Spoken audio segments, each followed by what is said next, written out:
Although this work needs renovation, because tell me how I usually wake up every morning feeling a sinking feeling sad, feeling anxious, and I'm like, oh well, that's okay. And then when I wake up feeling happy and giddy, I become suspicious of that feeling. I'm like, why am I feeling happy? What happened? Girl, come on. You deserve to be happy. You deserve peace of mind. You deserve everything in the world. So now I'm shifting my mentality. When I wake up feeling happy, I am thankful for that feeling. When I wake up feeling sad, I'm like, oh well, I'm not going to let this spoil my day.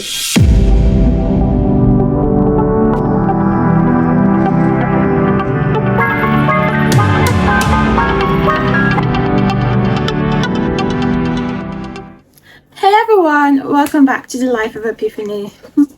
I have Miss coming here to make vlogs, to share my ideas, and just to have chit chat. And I posted a video, it's been like 3 months since I posted last, but last week I posted a new vlog and it got a few engagements, and I had people in the comment section telling me they've missed me, telling me welcome, thank you. That made me feel so happy. So even if I wanted to stylishly leave this in, there's no way that's going to happen anymore. Anyway, this is a chit chat session because I have gist. Okay, there are things I want to gist you guys about. So while I was away, I'm a Virgo baby, so I was born in September. I celebrated my birthday and I became older and obviously wiser. So let me share some of those wise tips with you. These things I want to share with you, they are not necessarily new. These are things that we've heard before. I've heard it before, you've heard it before, but back then I did not really put so much, I did not really care for the things I've been hearing. I was not really interested, honestly. But I think there's a certain stage you get in life where you have to, put your life in order. I want to share how it feels like being in my late 20s. Actually, this is the last 20, and it's been an emotional stage because every time I remember I'm this age, I would contrast it to when I was 18. It's something I do subconsciously. I'm not doing it on purpose, but I remember vividly when I was 18, and I thought I did not feel like I needed to stress myself. I did not think I needed to, even have a life plan. I thought I had time, and that maybe when I'm a certain age I would figure my life out. But that is a big mistake, because now at this point it's like a snap of a finger. How do you move from being 18 to being this certain age? And now you have no choice but to put your life on track. There's absolutely no choice. If you don't do it, no one will do it for you, because at the end of the day you only have yourself. So that's the stage where I am. I mean, I've been trying my best, so no, I'm going to give myself a pat on the shoulder regardless. So but let's get into it. The number one thing I'm reinforcing, just in case I've forgotten, is knowing when to accept and reject societal norms and construct. It's a very important one. We are in a society, especially an African society and Nigerian society, where our lives are basically dictated for us. We are told, oh, we should have money at a certain age. We should be able to have our finances together at a certain age. You should have started a family by now. And when you start a family, people would also come out and say, oh, those womb watchers, they will tell you, you should have started having kids by now. When you start having kids, they will tell you, oh, please, it's not okay, you're having too many kids, it's been 5. Why are people so obsessed with other people's lives?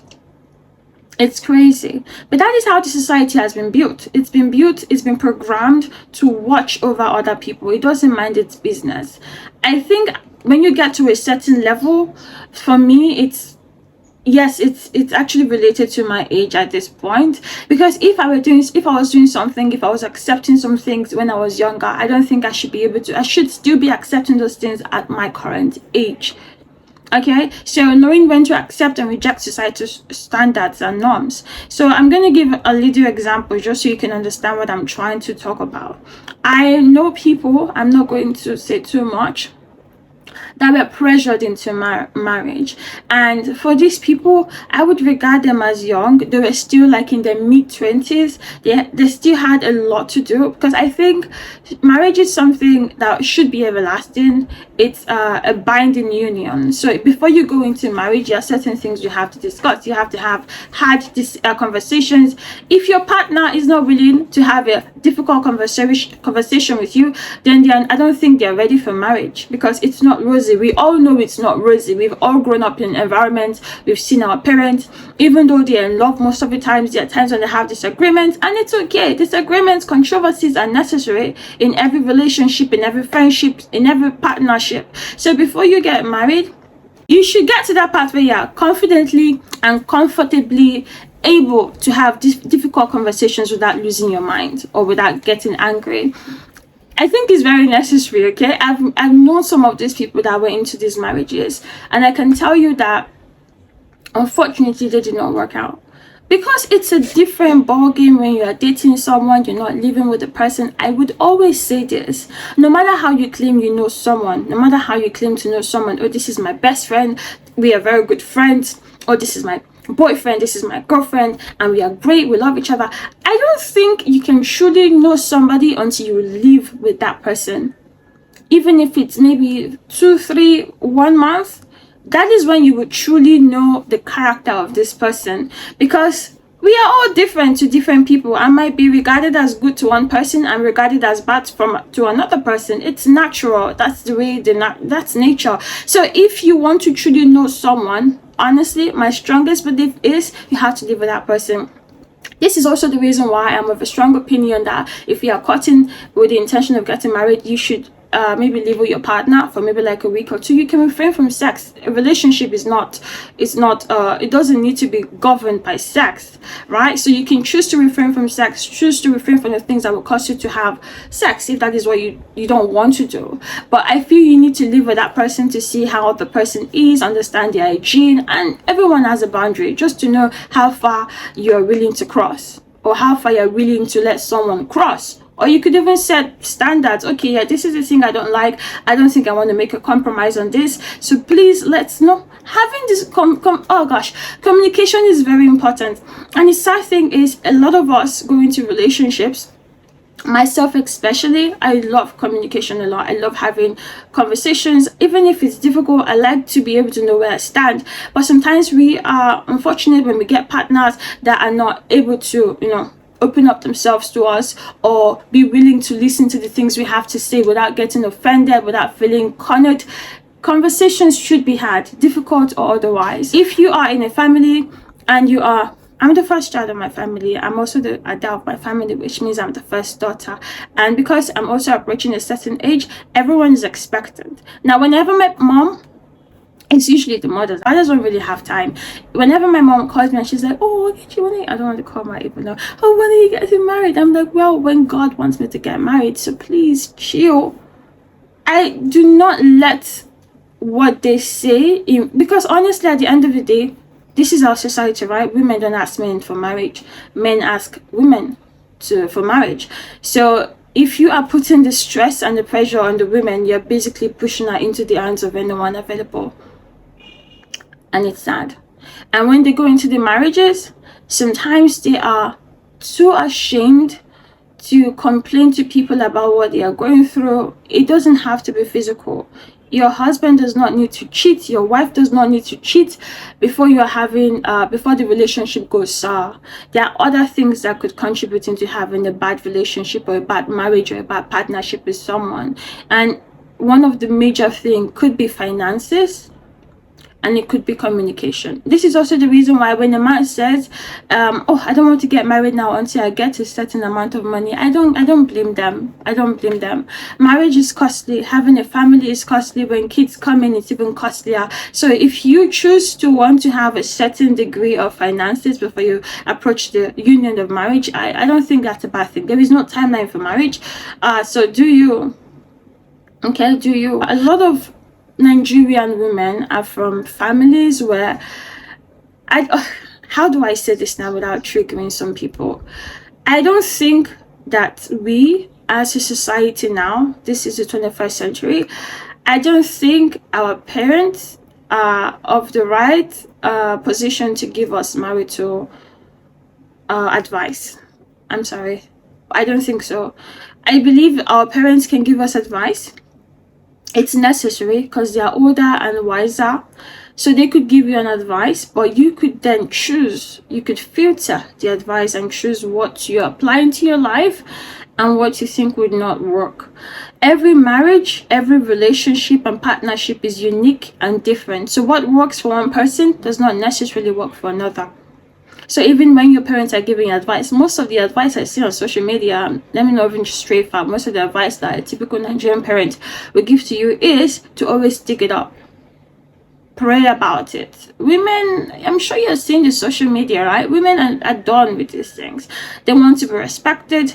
They want to be loved. They want a partnership. Someone that they could uplift who is equally uplifting them as much. And I don't think that is too hard to ask for. If you ask me, I don't think it's too much.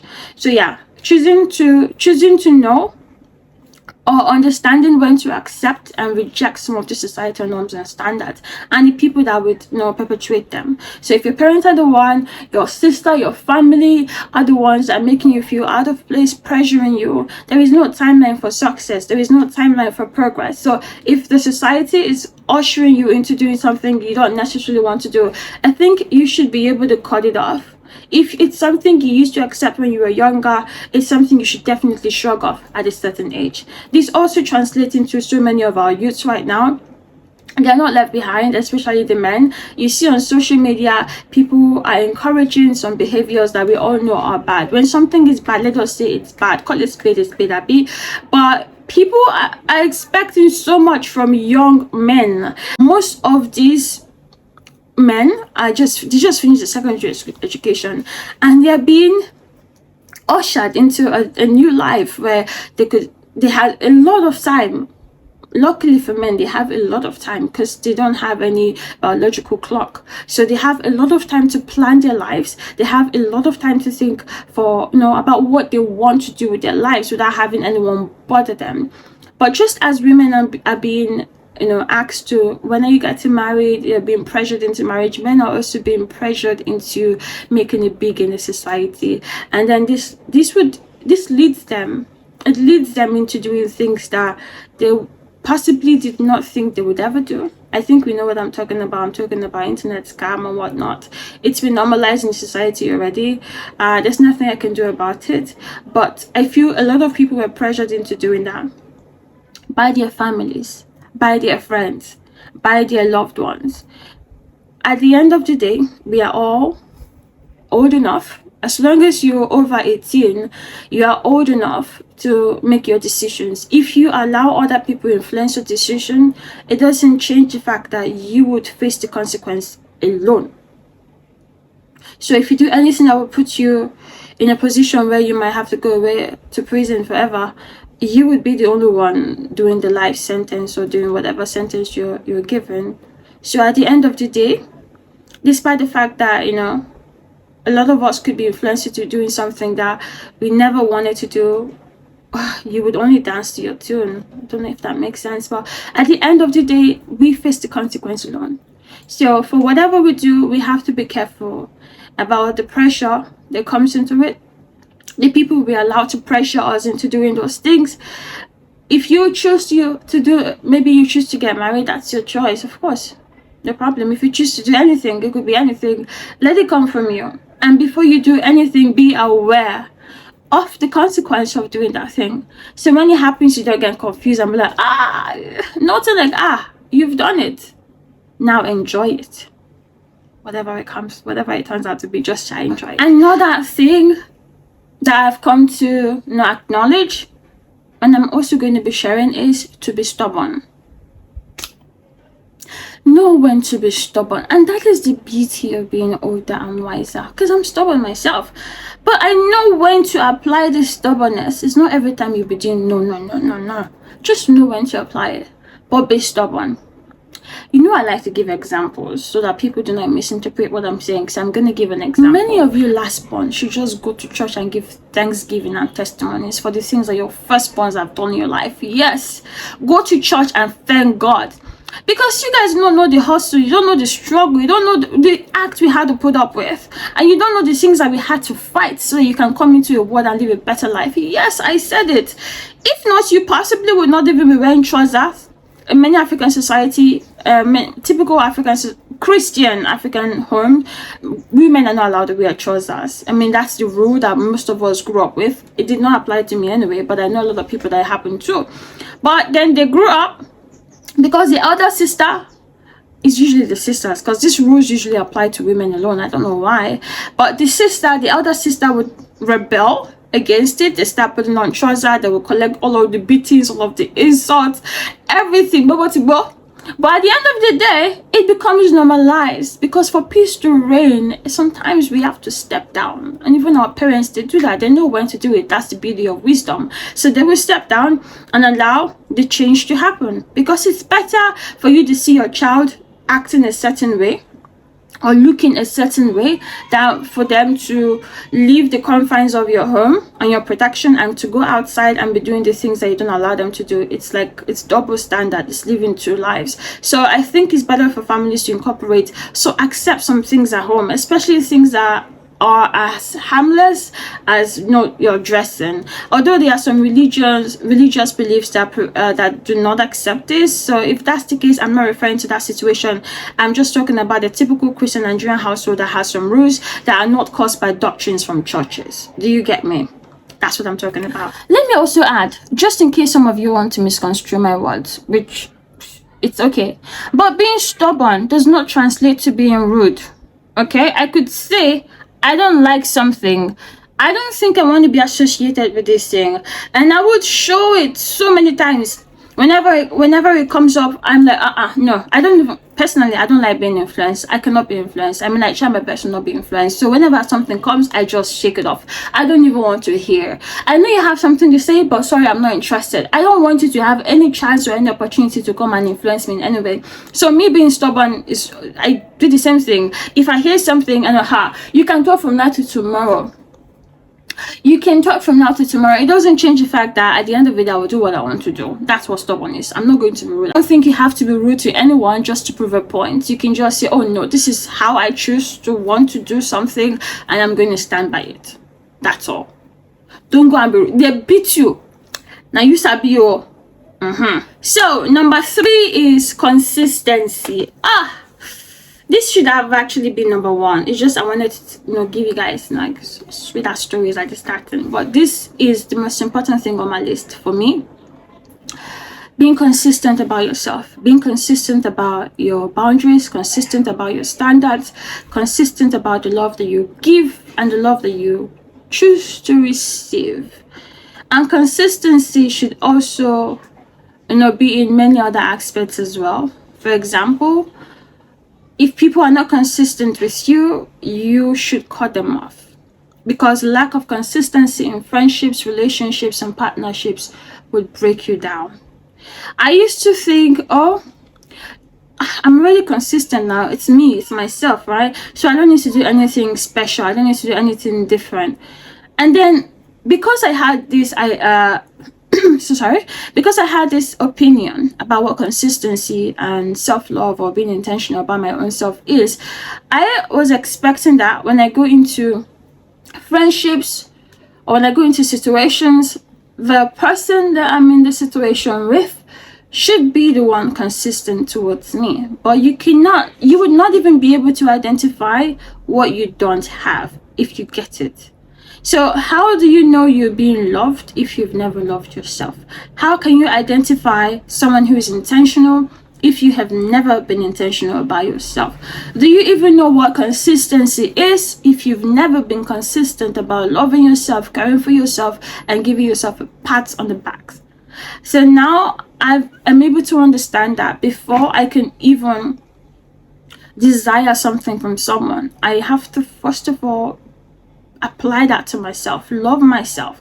The annoying thing about loving myself is there's certain things that I love, right, that makes me happy. I spend as much as I can on skincare, even though the skin does not care. Very annoying. That's another story. But even though it doesn't care, I still try my best and I look out for myself this way. So being consistent to myself costs a lot of money. It costs me money. And whenever I want to do it, I would just remind myself, you only live once, you only live once. But at the end of the day, even if it doesn't come, because we cannot control the inflow of people or the way they treat us, right? We cannot control that flow. The only thing we can control is us, the way we react to things, the things that we accept, the things that we abide by, how we live our life, how we choose to live our life. So yeah, I'm going to be more consistent, and this is also one of the things that I have finally accepted. Finally, okay, promise, it doesn't need to come from someone else. It possibly would never come from another person. So if you don't learn how to do it for yourself, sorry for you. So yeah, choosing to be more consistent with the things I want. I've always talked about affirmations and manifestations. I've heard so many people say good things about it, like it really works. I don't really know how that works, but okay, I do it regardless, but maybe I don't do it with as much faith as I need to. So maybe I would. Let's see. Christians are radical about Jesus, which means they would ask for the most impossible. When it comes to your faith, you don't need to limit yourself to the things you can see. You can request for anything. So me, I think I'm going to be radical in many aspects, in many ways in my life, because I mean, it doesn't harm, it doesn't hurt anybody, so why not? There's something I don't believe in, and honestly, a lot of people would interpret my sudden belief about this to be, oh, because you are now maybe I've gotten to this particular age, you're looking for this, you're looking for that. But no, I used to say I could pray for everything. I've prayed for everything in my life. I've prayed for a job, I've prayed for happiness, I've prayed for clarity of purpose, I've prayed for a lot of things, but I've never prayed for friendships. I've never prayed for relationships.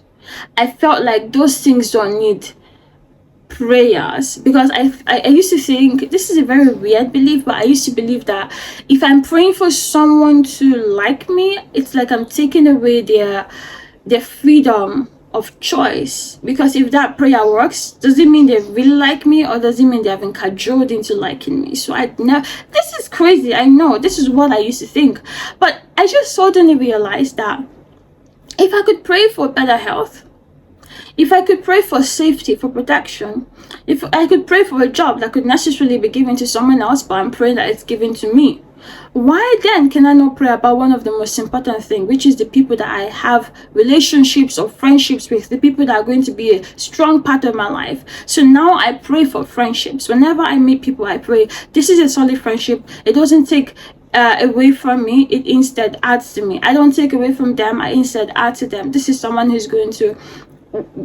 going to grow with, someone I'm going to be victorious with. I now pray for friendships, I now pray for relationships. Before I would say, oh, I don't really know what I want in a partner, but now I'm certain. This is not something that I started doing anyway. I started doing this almost a year ago, and despite the fact that I now have a stronger belief, built on prayers and the kind of things I pray for, I also have to understand that I might not be getting these things though, but I mean, it doesn't hurt to pray for them regardless. So this is what my consistency is. This is what my change has now become. I'm actually having the best time ever. So another thing I want to talk about is fear. Fear has ruled my life. Oh my gosh, it has. If you scroll down to the first ever vlog I made on YouTube, it is about me starting a YouTube channel because I'm trying to break away from my anxieties. I have been led by a strong social anxiety. Going out makes me feel a certain way, even being indoors actually. But it's okay to have fears. I'm finally understanding that it's okay to have fears. It's alright. Everyone has something that they are afraid of, but the problem is when you allow your life to be governed by that fear. So it's okay for me to have fears. I'm choosing right now not to allow my fear to rule my life. So even if I'm scared of doing something, I do it. If I list out the things that I have social anxiety over, I don't think I would. I don't think we would ever be done with this vlog. I don't think it's possible, so I'm not going to go there. But understanding that, oh, I have this problem, identifying the problems, seeking out solutions, even if I cannot solve them, because sometimes we are unable to solve our problems, and that's fine. We learn to manage them, we learn to live with them, and that's what I'm choosing to do. Understanding fear also translates for me into knowing that you might start something and it would end. You might start seeing someone and you might lose them. You might get a job, a new job that you're excited about, and you might lose that job. And it sucks. But things happen. Life happens. And even though we cry about the sudden change that happens in our life, I think we should all learn to, shake it off. Shake it off, especially when it pertains to things you have no control over. So I don't think you should allow that control you. People come, people go. Soldier come, soldier go. Barrack still remain. It's still full grand. Although this barrack needs renovation, because tell me how I usually wake up every morning feeling sad, feeling anxious, and I'm like, oh well, that's okay. And then when I wake up feeling happy and giddy, I become suspicious of that feeling. I'm like, why am I feeling happy? What happened? Girl, come on. You deserve to be happy. You deserve peace of mind. You deserve everything in the world. So now I'm shifting my mentality.